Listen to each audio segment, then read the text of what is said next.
பதில் கிடைத்து விட்டதா தாமினி? ஆம் பாட்டனாரே, கிடைத்து விட்டது. மேலும் சில கேள்விகளுக்கான பதிலை நான்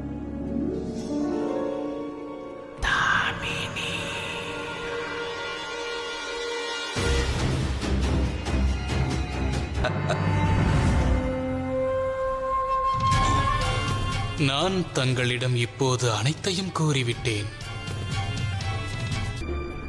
மன தூய்மையுடன் கடும் முயற்சி செய்தால் நாம் கடவுளை கூட அடைந்து விடலாம்.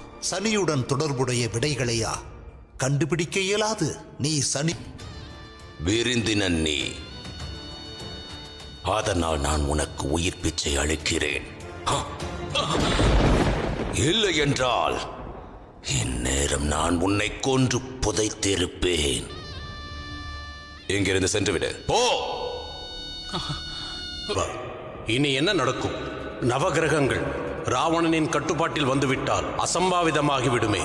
ஆம் மகாதேவா, காலம் நகர்ந்து கொண்டே செற்றுவார்கள்.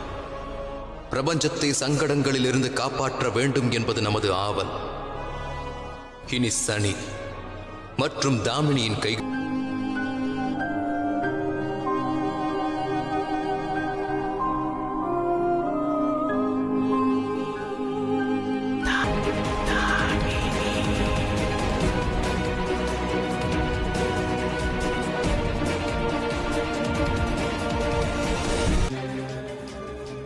அனைத்து அறைகளும் நிரம்பி உள்ளது.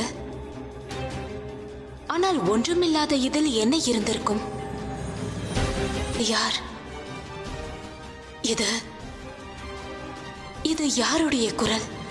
இந்த குரல் இதற்கு முன்பு வேறு ஒருவருக்கும் சனிக்கு.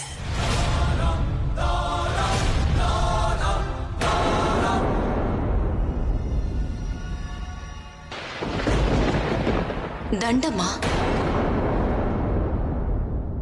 அப்படியென்றால் இந்த தண்டம் என்னை ஏன் அழைக்கிறது? நீயும் சனியும் ஒரே சுயம் ஆவீர்கள் குழந்தாய். அதனால் எக்குரல் இதுவரை ஒரு காலத்தில் நான் மகாதேவரின் கட்டளைப்படி செய்தேன். இந்த ஆயுதத்திற்காக தேவர்களும் அசுரர்களும் மோதிக்கொண்டார்கள். அந்த தண்டத்தை கைகளில் ஏந்திய பிறகு அனைவரும் அறிந்து கொண்டார்கள். சனிதான் உண்மையான கர்ம பலனை அளிப்பவன். நீதி வழங்கும் சனி.